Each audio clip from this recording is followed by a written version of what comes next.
ইবনে তুফাইলের যে হাই ইবনে ইয়াকজান, এই বইটা মধ্যযুগের একটা গুরুত্বপূর্ণ কাজ। এটা ইউরোপের জ্ঞানতত্ত্বে খুবই গুরুত্বপূর্ণ টেক্সট হিসেবে বিবেচিত হয়। ফিলোসফি, লিটারেচার সব জায়গায় এটার একটা রোল আছে।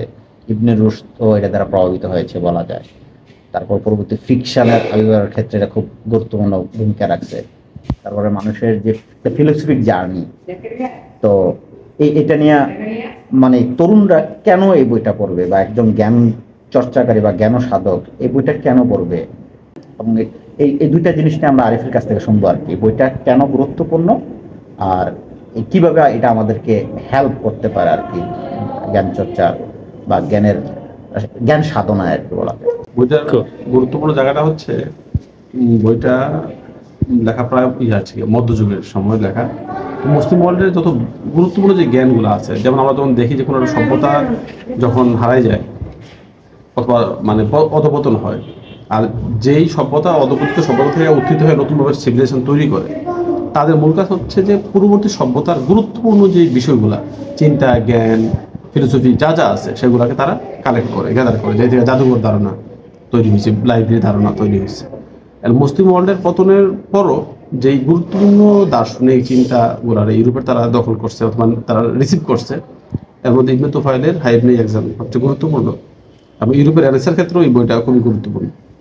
রেনেসার সবচেয়ে গুরুত্বপূর্ণ আইডিয়া হচ্ছে, একমাত্র আইডিয়া যদি বলি, যে man is the measure of all things, যে মানুষ সবকিছু পরিমাপ করবে, মানুষ এই বিশ্ব জগৎকার নিজের মতো করে বুঝবে, উপলব্ধি করবে, নিজের চিন্তা দর্শন তৈরি করবে। উপর থেকে কেউ, বাহির থেকে কেউ এটা বলে দিবে পৃথিবীর এমন রূপরস এমন, এটা না, যে নিজের তার জগৎটা আবিষ্কার করবে। এই চিন্তাটা থেকে সবচেয়ে গুরুত্বপূর্ণ যে হাই ইবনে ইয়াকজান, যে হাই চরিত্র, হাই কিন্তু নিজে তার হাই, আমি ইয়াটা বলি, গল্পটা বলি, হাইয়ের বাবা মা সাথে একটা কনফ্লিক্ট হয়, তার মামাদের কনফ্লিক্ট হওয়ার পরে হাইয়ের মা করে কি তাকে একটা বেলায় বাসায় দেয়। এর এই বেলা বাঁচতে বাঁচতে বাঁচতে বাঁচতে একটা বিচ্ছিন্ন দ্বীপের মধ্যে যে আটকানোর পরে একটা হরিণ একটা বাচ্চার কান্নার শব্দ শুনে হরিণ করে কি হাইকে নিয়ে লালন পালন করে, আস্তে আস্তে আস্তে আস্তে বড় করে। এখন হাইয়ের যে ওয়ার্ল্ড আর হাইয়ের ফ্যামিলির যে ওয়ার্ল্ড টোটালি বিচ্ছিন্ন, মানে মানুষের জগৎ বিচ্ছিন্ন একটা জগতের মধ্যে একটা মানুষ বড় হইতেছে জগতের মধ্যে। এটা দেখি আমরা যে ফার্স্ট ম্যান আদমের যে জার্নি, আদম যখন পৃথিবীতে আসে সে কিন্তু পৃথিবী একা, তার পুরো পৃথিবী, প্রাণ, প্রকৃতি, নদী, নালা, খাল, বিল, পাহাড়, সমুদ্র সব একা একা দেখতেছে, উপভোগ করতেছে। এখন এই আদমের দৃষ্টিকোণ থেকে পৃথিবীটাকে দেখা, এটা কিন্তু বিশাল ব্যাপার। কারণ এই জার্নিটা মূলত শুরু হয়েছে হাই থেকে। কারণ হাই করে কি, মানে তার কাছে কিন্তু আমরা হয় কি, আমাদের চিন্তা জ্ঞান মধ্যে সমস্যা হয় কোন জায়গায়, সমাজ পূর্ব থেকে আমাদেরকে একটা চিন্তা জ্ঞান দিয়ে দেয়, ইনডক্ট্রিনেটেড আমরা আসলে পূর্ব থেকে। আমার যে পাত্রটা, জ্ঞানের চিন্তার বোধের পাত্রটা পূর্ব থেকেই অন্য কোনো সমাজ এটাকে ফুলফিল করে রাখে। তো আমি করি কি, ওইটা ডাইলে আমার জীবনটা চলে। তো হাইয়ের ব্যাপারটা হচ্ছে, হাইয়ের যে পাত্রটা টোটালি ফাঁকা, শূন্য, সে তখন করে কি, জগৎ থেকে জ্ঞানটা আহরণ করে নিজের মতো তার দৃষ্টিকোণ দিয়ে প্রত্যেক জিনিস দেখে। তার সবচেয়ে ফ্যাসিনেটিং ব্যাপারটা হয়, সে যখন ইয়াদের সাথে মিশে, এই হরিণের বাচ্চাদের সাথে মিশে, এখন সে দেখে কি হরিণের বাচ্চারা 4 পায়ে হাঁটে, তার সে হাঁটে 2 পায়ে। এটা কেমন হইতেছে, তার প্রশ্ন হইতেছে। তাকে যখন অন্য কোনো প্রাণী অ্যাটাক করে, অন্য তার সাথে হরিণের তার যে ভাই ব্রাদার আছে, তারা দৌড়টা পালাইতে পারে দ্রুত, হাই পালাইতে পারে না, কারণ হাই একটু স্পিড নেই এদের বেশি। তখন হাই করলেও কি দিন হুট করে তার কোনো একটা প্রাণী অ্যাটাক করছে, সাধারণত লাঠি নিয়ে সে এটাকে এমন করছে, তখন অটোমেটিক মানে যে বাঘটা মানে প্রাণীটাকে অ্যাটাক করে সে ভয় পালাই যায়। তার কাছে অবাক লাগে, কিরে আমার হাতের মধ্যে তাহলে এমন কি আছে যেটা অন্য প্রাণীরা কখনো পারে না। তখন সে বুঝতে পারে না, আমি আসলে অন্য প্রাণীদের মতো না, আমি আলাদা। মানে এটা আস্তে আস্তে তৈরি হইতেছে। একদিন সে যেই হরিণের মা, হরিণের গর্ভে সে লালন পালন হয়, যার মানে ইয়াতে এটা মারা যায়, সে মৃত্যু কি জানে না আসলে। মানে প্রত্যেকটা জিনিস তার কাছে নতুন ভাবে আবিষ্কার হয়, প্রত্যেকটা জিনিস। তখন সে মানে মৃত্যু নিয়ে গবেষণা করতেছে, দেখি মাটা একটা হরিণটা 2-3 দিন পরে আছে, শরীরটা আস্তে আস্তে ঠান্ডা হইতেছে, সেটাকে কাটে কোন জায়গায় এটা সমস্যা হইতেছে, এটা মারা গেল কেন, জীবিত প্রাণী বলতে কি বোঝায়, জীবিত প্রাণীর শরীর গরম থাকে, মৃত প্রাণীর শরীর ঠান্ডা থাকে, জীবিত প্রাণীর শরীর মুভ করে, মৃত প্রাণীর শরীর জড়ো হয়ে যায়। তখন সে পুরো অ্যানাটমি করে একবারে, তখন সে পুরো মেডিকেল সায়েন্সের জগৎটা প্রলেশ আবিষ্কার করে। তারপর সে করে কি, দেখি একসময় রাত হয় আবার দিন হয়। রাত দিন কেন হয় সে তখন উত্তর নাই, কিন্তু আহ্নিক গতি, বার্ষিক গতির তার কাছে প্রতিষ্ঠানে পড়ে নেই। তখন সে এই মহাকাশ, মহাবিশ্ব নিয়ে গবেষণা করে। সে একসময় কাঁচা মাছ খাইতো, যে কাঁচা মাছের তুলনা হুট করে যে পাথরের পাথর ঘর্ষণ দিয়ে আটার তার ফ্যাসিলিটিং ব্যাপার হচ্ছে সে যখন সে আগুনটা আবিষ্কার করে পাথরের ঘর্ষণ দিয়ে এইটা।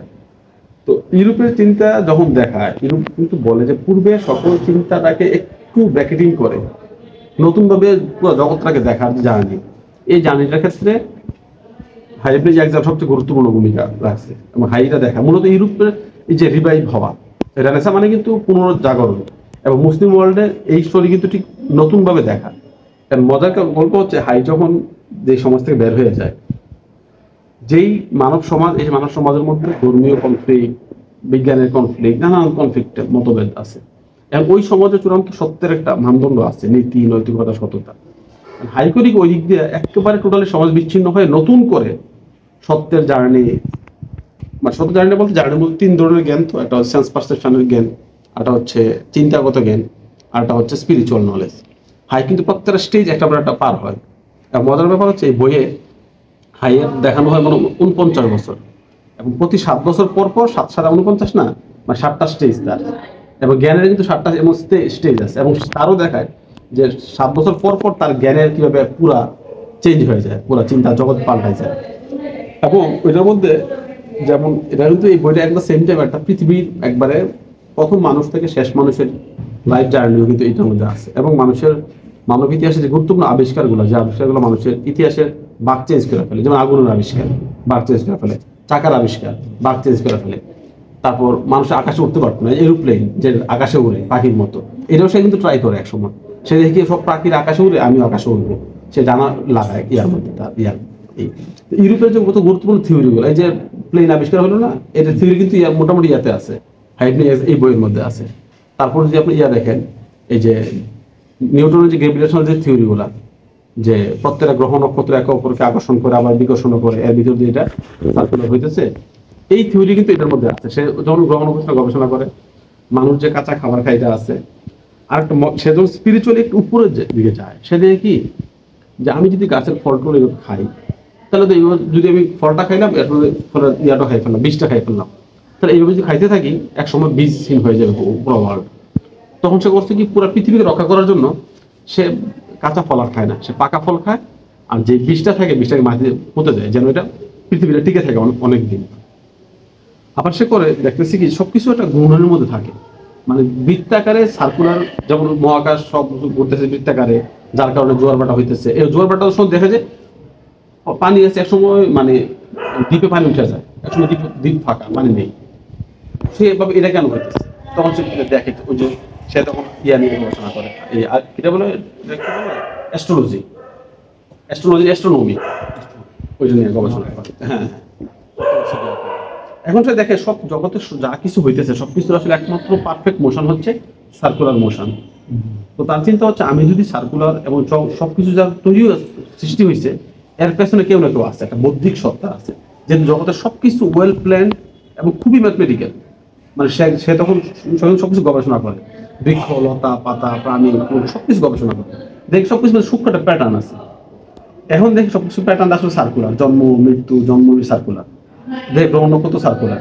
তখন সে করে কি, তাহলে আমি যদি সার্কুলারলি ঘুরি, যেমন জগতের মূল প্যাটার্ন হচ্ছে সার্কুলার, আমি সার্কুলারলি জার্নিটা করি, তাইলে আমি জগতের যে মূল যে ক্রিয়েটর তার সন্ধান আমি পাবো। তখন সে করে কি, এই সার্কুল একটা পাথর রাখে বৃত্তাকারে ঘুরে। এটা কিন্তু পৃথিবীর সকল কালচার আছে, কাপাসে আমরা যে ঘুরি 7 পাক, হিন্দুদের বিয়ে আমাদের 7 পাকে বাঁধা। এখন এই সার্কুলার ঘুরতে ঘুরতে ঘুরতে ঘুরতে একসময় তার মধ্যে স্পিরিচুয়াল অ্যাওয়ারনেস তৈরি হয়।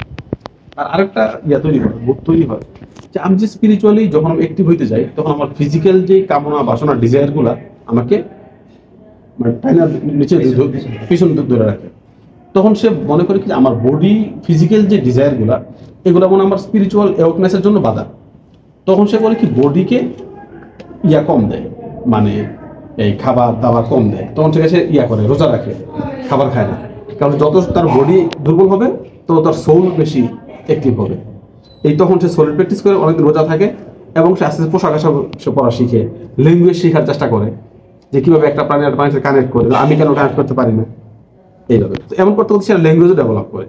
এক সময় সে স্পিরিচুয়ালি ঘুরতে করতে ঈশ্বরের সন্ধান পায়, ওহিও পায়, মানে সে আস্তে আস্তে সে একবারে গ্রে, মানে একটা থাইকা অ্যানিমেল থাইকা আস্তে আস্তে হিউম্যান হইতে হইতে হইতে সেটা প্রফিটিক স্টেজে যাত্রা হয়ে যায়।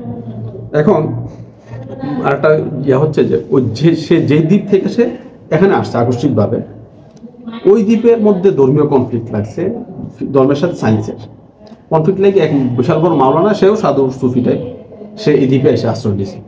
আসে দেখি একটা বন টাইপের মানুষ, এত বড় দাঁড়িয়ে দাঁড়িয়ে যাওয়া যাইছি, তো সে দেখে তাদেরকে ভয় পেয়ে গেছে, তার ভাষাও ঠিক নেই, ল্যাঙ্গুয়েজ ঠিক নেই। তখন তাদের সাথে তার একটা ইয়া হয়, মানে কথাবার্তা হয়, আস্তে আস্তে তারা দুজন ভাষাটা মোটা রপ্ত করে দেখি কি যে হাইয়ের যেই ইন্টেলেকচুয়াল হাইট অথবা মানুষের মানে কি করা উচিত, মানে যে আমরা যে ধর্মীয় যে বিধিবিধানগুলো যেগুলো আমরা ঐশী কিতাবাগেরা পাই, হাই যেটা ঐশী কিতাবাগেরা পাই না, সে তার স্পিরিচুয়াল জার্নি, ফিলোসফিক্যাল জার্নির মাধ্যমে পাইছে। দেখি কি হাইয়ের যে উচ্চমার্গীয় যে মানে চিন্তাগুলোর সাথে ওই যে বড় অলিয়া সুফি আসছে একই। তো ইবনে তুফাইল দেখায় মূলত আসলে সায়েন্সের সাথে ধর্মের আসলে কনফ্লিক্ট নেই। কেউ যদি মানে সায়েন্সের জার্নিটা রিলি করতে পারে, এইটাই তাকে পরবর্তী স্পিরিচুয়ালিটির দিকে নিয়ে যায়। আসলে সায়েন্স তো আসলে যেমন আপনি বললেন না, ইয়ার সাথে সে কানেক্টেড, মানে তার দ্বারা ইনফ্লুয়েন্স হয়েছে ইবনে রুশদ। ইবনে রুশদের বিখ্যাত একটা কথা যেটা আসলে ইউরোপের রেনেসায় বড় ভূমিকা রাখে। কথাটা হচ্ছে যে খোদার জগৎ নিয়ে গবেষণা করা তো খোদার সবচেয়ে বড় ইবাদত। কারণ খোদা কিন্তু জগৎ তৈরি করছে, তার খুবই শখ করে, তার সকল চিন্তা ভাবনা জ্ঞান বুদ্ধি তৈরি করছে। তাহলে খোদাকে বুঝতে গেলে সবচেয়ে পারফেক্ট ওয়ে হচ্ছে খোদার জগৎটা বোঝা, এছাড়াও খোদাকে বোঝার কোনো উপায় নেই। তো এই দিক থেকে কিন্তু ইবনে রুশদ সে জার্নি করে যে খোদার জগৎটাকে আমি বুঝবো আগে। তো এটা কিন্তু ইউরোপের যে সায়েন্সের যে ডেভেলপমেন্ট, এটা কিন্তু এটা গুরুত্বপূর্ণ। এবং নিউটনের একটা বিখ্যাত কথা আছে, নিউটন বলছে যে I am the Christ in the temple of nature, যে আমি কোনো মানে নেচার বিচ্ছিন্ন যে একটা মন্দির মসজিদ গির্জা ওইটার ইমাম প্রাইস না, আমি হচ্ছে খোদার তৈরি করা যে রিয়েল যে টেম্পল যে নেচার, আমি নেচারের প্রাইস। এবং তার বইয়ের নামও কিন্তু যে Principia Mathematica of natural philosophy, এটা তো হাইয়ের ব্যাপার। এবং হাই থেকে এই বই থেকে ইনফ্লুয়েন্স হয়ে আমরা দেখি না টারজান, তারপরে টারজান কিন্তু জঙ্গলে চলে যায়, বিচ্ছিন্ন হয়ে যায়, তারপর সে যার লাইফে লিড করে, এই কিন্তু যে জগৎগুলো আছে সব কিন্তু রবিনসন ক্রুসো এটা তার প্রভাবিত। আরেকটা আছে না যে অনেক বড় গালিভার ট্রাভেলস এবং অসংখ্য, এইটা হচ্ছে হাইয়ের মূল ব্যাপার। আর এটা বইয়ের সবচেয়ে গুরুত্বপূর্ণ হচ্ছে কোনো মানুষ যদি ঐশী কিতাব নাও পায়, সে যদি তার সিকিং যে মাইন্ড কথা তাকে দিয়ে দিচ্ছে ফিতরাত, ওই চর্চাটা করলে একসময় সে আস্তে আস্তে আস্তে আস্তে এওয়াকিন হবে। এবং এই হাই কিন্তু তার নামই কিন্তু এওয়াকেন্ড ওয়ান, জাগ্রত। হাই মানে জাগ্রত, মানে যে জাগ্রত হয়েছে কিসের মাধ্যমে, তার জ্ঞান চর্চা। আল্লাহর নামও একটা আছে হাই, হাই আল্লাহ হাইয়ুল কাইয়ুম। হাই হচ্ছে ওই নামটা যে সত্তা, যেটা আস্তে আস্তে আস্তে আস্তে জাগ্রত। এই যদি কেউ মানে চূড়ান্ত সত্যের দিকে যাত্রাটা করে একবারে থেকে শূন্য থেকে, সেও চূড়ান্ত সত্য পাবে। আর কেউ যদি ধর্মীয় টেক্সটের মাধ্যমে যায়, সেও সত্য পাবে। আর কেউ যদি সায়েন্টিফিক যেই আবিষ্কার অথবা ফিলোসফিক্যাল যেই জার্নি করুক, সে আসলে আলটিমেটলি চূড়ান্ত সত্যের দিকে যায়। এটা হচ্ছে মূলত হাইয়ের উপরে।